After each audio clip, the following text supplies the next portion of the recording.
Audiolibro Nueva Medicina Germánica, el testamento de una nueva medicina, parte 1.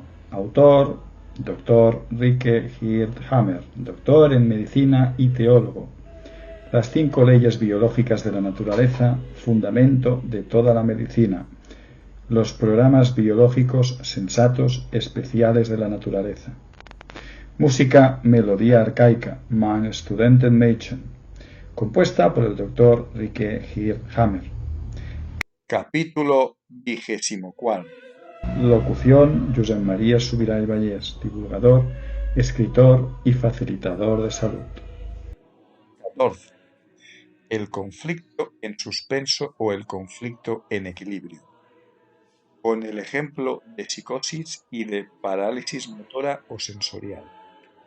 La nueva medicina prevé una serie de casos específicos y de constelaciones especiales, como el hecho de que un cáncer durante el embarazo deja de crecer a partir de la 10ª semana de gestación, porque la nueva vida tiene preferencia absoluta. Sin embargo, el conflicto no se resuelve automáticamente con el embarazo, sino suspendido temporalmente. Si no se resuelve en su sustancia antes de que finalice el embarazo, vuelve a aparecer con el inicio de las contracciones. Algo parecido sucede con el conflicto en equilibrio. Esto significa: el conflicto en equilibrio es un conflicto que surge con el DHS y en base al propio tipo tiene un foco de Hammer y a nivel orgánico una alteración correlativa. Sin embargo, su actividad es muy reducida, sin llegar a resolverse. Un conflicto así es relativamente poco peligroso, porque como cáncer o no está activo o casi no lo está, por cuanto no se crea ninguna masa conflictiva. Un típico ejemplo de conflicto en suspenso es el conflicto motor, que afecta al centro motor, giro precentral de la corteza cerebral, de tal forma que la parálisis perdura. La parálisis está en suspenso, es decir, subsiste. Este estado a menudo se llama esclerosis múltiple. Un conflicto en suspenso semejante asume, sin embargo, otra dimensión o cualidad si interviene otro conflicto con un foco de Hammer en el lado opuesto del neoencéfalo a causa de otro DHS. En este caso, el paciente durante todo el tiempo que duran los dos conflictos presentes al mismo tiempo se vuelve extraño, raro, esquizofrénico. De hecho, esta es la constelación esquizofrénica en cuanto al paciente tiene un conflicto activo en los dos lados cerebrales, a veces también en la corteza o en la médula. El paciente está dividido en el verdadero sentido de la palabra. Yo creo que todavía no se puede valorar suficientemente el significado de conflicto en suspenso. Las denominadas enfermedades mentales y psicopáticas son las enfermedades más recurrentes, más frecuentes del infarto cardíaco. La mayor parte de estos pobres pacientes recluidos en clínicas se encuentran en esos lugares porque se ven afectados de un conflicto en suspenso al que de vez en cuando se añade un conflicto nuevo, por desgracia, en la parte opuesta del neoencéfalo que lo desencaja. Basándome en mis observaciones, los pacientes que se vuelven dramáticamente extraños han sufrido, sin excepción, un tercer conflicto añadido o tenían una denominada constelación biomaníaca. Ver el capítulo sobre las psicosis. Esto significa los pacientes con dos conflictos, cada uno de los cuales está en un hemisferio diferente del neoencéfalo, se vuelven esquizofrénicos de un modo no traumático o no más dramático que un enfermo de cáncer. Los pacientes que se vuelven psicóticos de modo dramático llevan a cabo acciones dramáticas, se agitan o enfurecen. Normalmente han sufrido otro conflicto, como ya hemos dicho. Tampoco, respecto a estos nexos o estas diferencias, ningún psiquiatra ha sabido hasta ahora dar explicaciones comprensibles. y jamás ninguno había investigado este tipo de conflictos. Sobre todo los psiquiatras modernos, que no consideraban importante, incluso pensaban que era vergonzoso comunicarse humanamente con estos locos. Al psicótico se le trata durante el resto de su vida como una persona subnormal, como un ser con el que no es posible comunicarse excepto en algunos períodos. Como consecuencia, todos los psicóticos son sedados, como se dice desenvueltamente en la jerga médica. Con este apaciguamiento, los gritos no quedan bien en la clínica, se hace justamente lo peor que se podría hacer, o por lo menos para el paciente es lo peor. Se congelan los conflictos, haciéndolos permanecer en suspenso, de tal manera que el paciente prácticamente permanece de un modo permanente esquizofrénico y no sale jamás de su conflicto y mucho más pos de su exclusión social, porque una hospitalización permanente no significa otra cosa más que eso. Se crea un vacío absoluto, humano y social a su alrededor, del que sólo puede escapar permanece sedado en su esquina miserable en la clínica como un desecho de la sociedad. Vosotros, queridos lectores, en el capítulo de la esquizofrenia o de las psicosis leéis los casos que se documentan, podréis establecer que muchos de los pacientes que se describen han tenido antes un conflicto en suspenso, antes de que apareciese un segundo conflicto que ha hecho enloquecer a la persona. Soy consciente de que habría podido incluir los casos individuales perfectamente en otro capítulo también, pero es suficiente con que tú, querido lector, entiendas el sistema. Luego todo se explica por sí solo. Un porcentaje grande de nuestros internos son pacientes con alguna parálisis o las consecuencias relativas. Las parálisis se producen en general a causa de un foco de Hammer, por ejemplo, por un conflicto motor en el giro central, donde tras el DHS el conflicto perdura en primer lugar y luego se debilita, pero no se resuelve jamás del todo, porque durante ese tiempo la psique del paciente no permanece indiferente. También en los niños y en los animales que han sufrido una parálisis encontramos un conflicto de desvalorización de sí como lógico DHS sucesivo. El DHS surge, por lo general, en el momento en el que el paciente se da cuenta que está paralizado. Puede tratarse de una desvalorización de sí mismo como deportista, pero también de un conflicto de desvalorización de sí mismo central. Entonces aparecen las osteolisis en los huesos, a su vez inducen a una deformación esquelética. Se consiguen momentáneas revalorizaciones en las que el paciente, en cierta medida, puede reconstruir su valoración personal en un plano inferior o transformado, por el que se produce una recalcificación y, por lo tanto, una cimentación articular de ser torpe, lo cual, a su vez, puede tener nuevas consecuencias de tipo psicológico.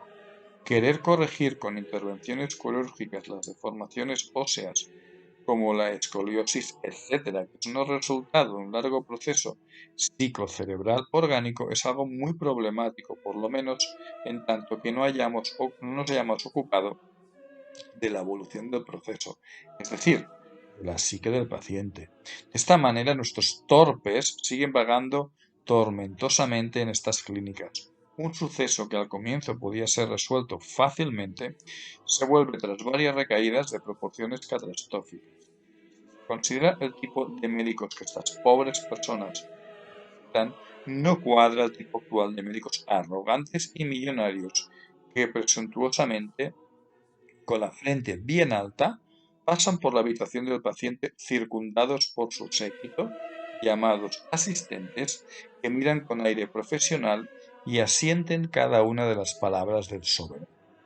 En el futuro la medicina se volverá difícil y maravillosa. Tenemos que reencontrar el nivel humano que tenían los médicos de nuestros antepasados hace miles de años y que se ha perdido. 14.1. Ejemplo. Las consecuencias del primer cigarro. El siguiente caso sucedió fatalmente en la Francia meridional del modo en que lo cuento. Dos muchachillos de 12 años se habían sentado a fumar. Por supuesto, sabían que el padre de uno de ellos, en cuya granja estaban sentados, había prohibido expresamente a su hijo que fumara. Pero las prohibiciones motivan de un modo especial. Era en 1970, una cosa de niños como en todo el mundo. De repente se oyó el grito de su hermana a través de la puerta. ¿Qué estáis haciendo ahí? Estáis fumando. Se lo voy a decir a papá. Pero no quería decírselo al padre, solo era una broma. Pero uno de los muchachos cayó en el pánico. Dios mío, nos está espiando y nos vamos a ganar una buena. Escucha, iba me ahorco. 2 días después, el joven se ahorcó en el baño. Sus padres se enteraron porque el muchacho se había ahorcado. Todo el pueblo entró en agitación, clavando los ojos en Jan. Nuestro paciente, Jan Diestro, sufrió un terrible shock conflictivo, un DHS triple, un conflicto de pérdida, con consiguiente carcinoma del testículo derecho, un conflicto de amenaza en el territorio, con consiguiente carcinoma bronquial del lóbulo superior del pulmón izquierdo, una desvalorización de sí, con consiguiente osteolisis de las vértebras cervicales y dorsales, así como, presumiblemente ya entonces, un conflicto de separación brutal en el centro cortical postsensorial. Al mismo tiempo, desde entonces se ve afectado por un vitiligo en el cuello y las dos muñecas. El centro del relé del foco de Hammer relativo se encuentra en el relé cortical sensorial del neoencéfalo. El vitíligo es una úlcera de la parte inferior del epitelio pavimentoso externo. El conflicto siempre es un conflicto de separación brutal y repugnante. Desde el día del DHS, cuando su amigo se había ahorcado, el joven John permaneció en simpaticotonía. Todas las noches soñaba con la muerte de su amigo. En el sueño veía cómo iba al cementerio, adelgazaba, siempre tenía las manos frías. Sin embargo, lo peor fue su terrible depresión y estar extrañamente cambiado. Sin embargo, todos lo atribuían a lo que había pasado con el amigo y lo encontraban comprensible. Estaba deprimido porque en la edad prepuber, balance hormonal, estaba afectada la zona peninsular derecha y estaba extrañamente cambiado por la clara constelación esquizofrénica múltiple. Después de más o menos un año, el conflicto se debilitó sin resolverse. Se volvió solo en parte conflicto en suspenso, porque la desvalorización de sí tuvo un fuerte reventón y la consecuencia fue una escoliosis de la columna vertebral dorsal y una descalcificación de la columna vertebral cervical, en especial de la primera vértebra cervical y de la cuarta a la sexta, correspondiente a un conflicto de desvalorización de sí intelectual, que siempre tiene que ver con una cuestión fundamental, por ejemplo, la justicia divina ha caído sobre mí, me lo merezco, etc. Cuando 3 años después se le operó la columna vertebral cervical y esto salió mal, produjo una fractura de la vértebra cervical, según dijeron al paciente. El muchacho se enfureció. Todo lo recordaba al cuello de su amigo con la cuerda alrededor y entró instantáneamente en delirio. Miraba siempre fijamente al techo. Tenía un sentimiento de despersonalización. Se veía yacer y que todo lo que tenía bajo él se convertía en agua porque su amigo se había ahorcado sobre la bañera. En las visiones que tenía durante el delirio siempre aparecía el amigo ahorcado. El paciente había sufrido un conflicto central motor añadido a los 5 conflictos en suspenso ya presentes, y por eso había entrado inmediatamente en delirio. Desde entonces tuvo una tetraplegia, es decir, una parálisis de los brazos y las piernas. Era un torpe paralítico, una persona extraña cerrada en sí misma, lo que la gente de su alrededor atribuía a su triste destino. Otro signo de otro conflicto cortical sensorial, conflicto de dolor o de no querer ser tocado en el centro cortical sensorial, también eran los nódulos, distribuidos en todo el cuerpo de las extremidades nerviosas, los denominados nódulos de Recklinghausen. A esto se añadía además la depresión, la vieja y la nueva. Cuando vi al paciente por primera vez, en mayo del 86, el joven estaba casi completamente paralizado. Solo podía mover un poco el brazo derecho, pero no se podía agarrar ni levantarlo.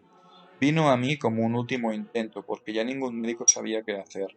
Las manos estaban heladas, estaba sentado o tirado de mala manera en la silla de ruedas, delgado, hasta quedarse en los huesos.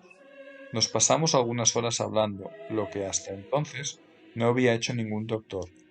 Le habrían metido desde hace mucho tiempo en un instituto para discapacitados graves si su familia no se hubiese ocupado de él de un modo conmovedor. Durante la charla empezó a fiarse de mí y se asombró de que por primera vez alguien se interesase por lo que soñaba casi todas las noches, según me dijo.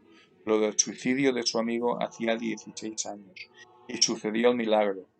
Este sensible joven, que conocía también el sufrimiento por primera vez después de 16 años, contó la pena que llevaba en el alma, llorando y con hipo convulsivo. La pena salió, explotó fuera de él. En su ambiente todos conocían la triste historia y evitaban, por respeto a su sensibilidad, hablar de ello con él, y así el círculo vicioso cada vez era más fuerte. Pero ahora el joven, que había permanecido hasta aquel momento en una desesperación letárgica, se despertó de golpe de la pesadilla. De repente me dijo, interrumpiendo nuestra conversación: sé y siento perfectamente que me voy a curar. Cuando se fue por primera vez en 16 años, tenía las manos no calientes, pero tampoco gélidas como hasta entonces. Seguidamente vinieron unos meses difíciles en lo físico para él. Tuvo las manos muy calientes, la cabeza le bullía, fuerte hinchazón cerebral y la poca movilidad del brazo derecho tuvo una regresión. Pero fue positivo que tuviera mucha hambre y finalmente podía dormir sin tener pesadillas y se sentía bien. Con dosis diarias de 30 miligramos de cortisona conseguimos superar bien la fase crítica prolongada de la hinchazón cerebral, tanto que él mismo podía colaborar psíquicamente con la moral y la psicosis equilibrada. Durante ese tiempo consiguió mover los brazos relativamente bien, las piernas en parte. Ha cogido 20 kilos de peso y sigue engordando sin cortisona ya.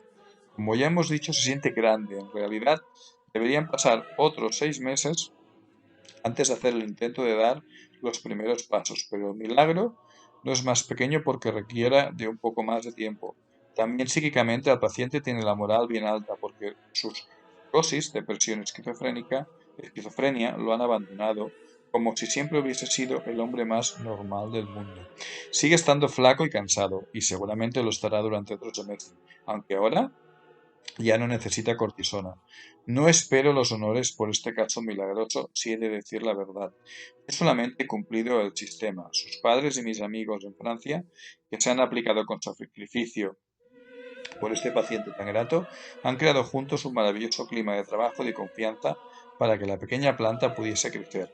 Eso lleva mucho más trabajo del que yo pueda describir aquí. Solo cuando existen estas premisas se puede llevar a cabo un milagro, así según los planes de la naturaleza. He descrito el caso de un modo exhaustivo para que sea una esperanza y un consuelo para muchos. Lo que en este joven, después de 16 años, era todavía reversible, también lo es para otros muchísimos pacientes. La convicción de que estas parálisis, tras un cierto tiempo, son irreversibles es simplemente un gran error. Las dos imágenes a la derecha muestran las tomografías axiales cerebrales unas 2 semanas antes de la solución del conflicto. Por eso, no aparece ningún edema. En la imagen izquierda se ve la flecha superior que indica el foco de Hammer marcado en la zona peninsular derecha, correspondiente al conflicto de territorio y de amenaza en el territorio. Además, correspondientemente en la imagen torácica inferior izquierda, la atelectasia residual del carcinoma bronquial del lóbulo superior del pulmón izquierdo. Flecha. La flecha inferior de la imagen, tomografía axial computerizada arriba a la izquierda, indica el relé del testículo derecho. Estos conflictos están en suspenso desde hace 16 años. Las flechas de la tomografía axial computerizada cerebral arriba a la derecha, realizadas el mismo día, muestran el conflicto cerebral postsensorial antes de la conflictólisis. La foto que sigue indica el vitiligo. En el momento de la foto, agosto del 86, el paciente ya había cogido 10 kilos. Tras el primer VHS quíntuple, el paciente estaba extrañamente cambiado porque se encontraba en constelación esquizofrénica. Entre 1970 y 1974, los 5 conflictos estaban en suspenso. En 1974, el paciente cayó instantáneamente en delirio cuando, a causa de la desafortunada operación de la vértebra cervical, sufrió un conflicto motor central y otro conflicto sensorial. La tomografía axial computerizada cerebral de al lado es del 22 de julio de 1986, pero fue realizada con un truco, porque los médicos no veían ninguna razón para hacer un control posterior, dado que en la primera tomografía axial computerizada no salió nada. Por eso, el paciente sintió dolores en los senos paranasales. Entonces, se realizó una tomografía axial computerizada especial, de tal manera que solo tengo imágenes de la parte basal e inferior de la cabeza. Se ve, sin embargo, que toda la región peninsular está cubierta de edema, flecha. Por desgracia, durante mucho a continuación no se hicieron más tomografías axiales computarizadas cerebrales, así que tuve que estimar a ojo la terapia a base de cortes. En la imagen a la izquierda se ve claramente el foco de Hammer del conflicto de territorio, que está sanando después de haber permanecido en suspenso durante tantos años y se ha cubierto de edema. La flecha indica el punto afectado o el núcleo del foco de Hammer justo tras la solución.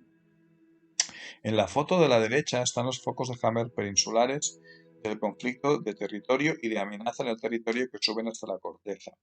En el medio, circundado por el cerco, se ve el conflicto central posensorial con edema bien distinguible, aunque no es muy abundante.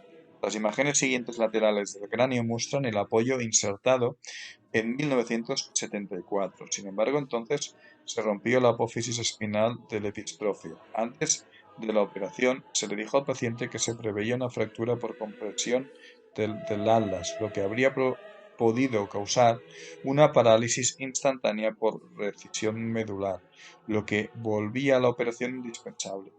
La noticia de que la operación había ido mal le provocó otros dos conflictos con el consiguiente delirio. La madre naturaleza tuvo compasión. En las dos imágenes se ve la recalcificación de la base craneal y de la vértebra cerebral superior del cráneo y el epistrofeo. Se ve una calcificación ósea completa con endurecimiento de las articulaciones. El apoyo, que en un principio se había insertado solo como paliativo para evitar la parálisis transversal que amenazaba, estabilizó el cráneo. Hoy en día sería superfluo, pero todo se ha estabilizado gracias a un espeso callo. He esperado ardientemente esta imagen de mediados de julio del 87. Deseaba tanto que fuese así para el paciente y para los millones de pobres personas que sufren con la misma enfermedad. Aquí está y es magnífico. El joven siempre ha dicho, yo sé que el doctor Hammer tiene razón, he notado y lo siento que cada día va mejor, no importa el tiempo que haga falta, pero lo conseguiré. Y ahora lo ha conseguido, ya se puede mover en la cama, sentir las propias articulaciones que antes no notaba. Puede nuevamente controlar ampliamente los músculos. En la tomografía axial computerizada vemos ahora la verdadera razón, los conflictos centrales motor y sensorial finalmente entran en solución.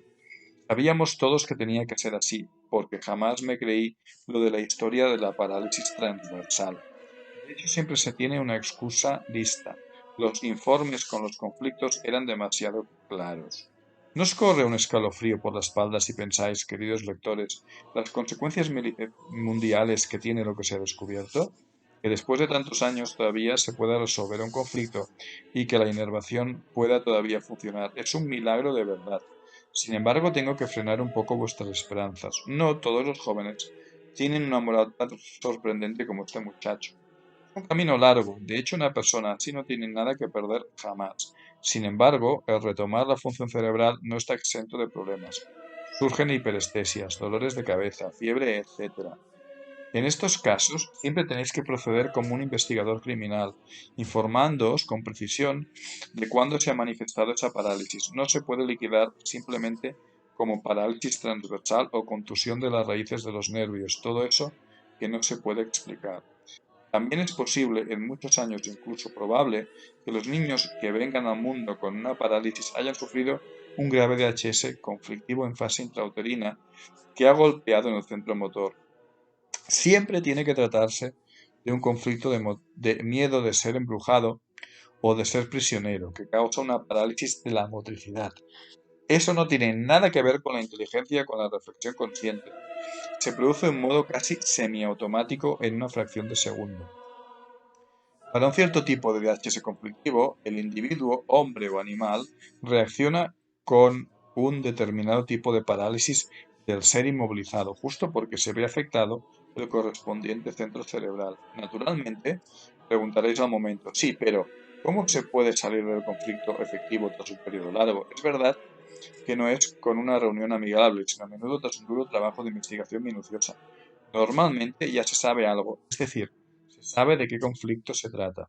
Una madre puede sufrir un DHS embarazada, pero aparte de los primeros 3 meses, ninguno de los conflictos subsiguientes estará ligado a ese DHS. Este hecho tiene sus razones biológicas. Muchos conflictos se resuelven justo gracias al embarazo, pero el futuro bebé puede sufrir conflictos en el vientre de la madre. La segunda dificultad que veo está en el hecho de que cada vez hay menos personas sabias. En su mayor parte se trata de tontos y entre estos hay muchos que se creen inteligentes. Resulta difícil encontrar médicos sensibles que no se preocupen solamente por volverse millonarios. Nótese, el oncoequivalente del foco de Hammer en el centro motor del giro percentral es la parálisis, porque no hay ningún impulso motor mientras que dura la actividad conflictiva. El conflicto del centro motor es el conflicto del miedo de ser aferrado, inmovilizado, es decir, el miedo de no poder escapar o no poder soltarse. El oncoequivalente del foco de Hammer en el centro sensorial del giro postcentral es la parálisis sensorial, a menudo los nódulos de Recklinghausen, un crecimiento glial de las extremidades de la vaina nerviosa, porque el desarrollo de las fibras nerviosas aferentes hacia el foco de Hammer está bloqueado. El conflicto del centro sensorial es el conflicto de separación, el conflicto de pérdida del contacto corporal, por ejemplo, madre, familia, manada, etc. Lo que en la naturaleza puede ser mortal, en sentido figurado, también miedo de ser abandonado. Y si quieres, te puedes descargar este libro entrando en labacteriafeliz.com, apartado libros, y puedes encontrar el testamento primera parte y el testamento segunda parte de forma totalmente gratuita.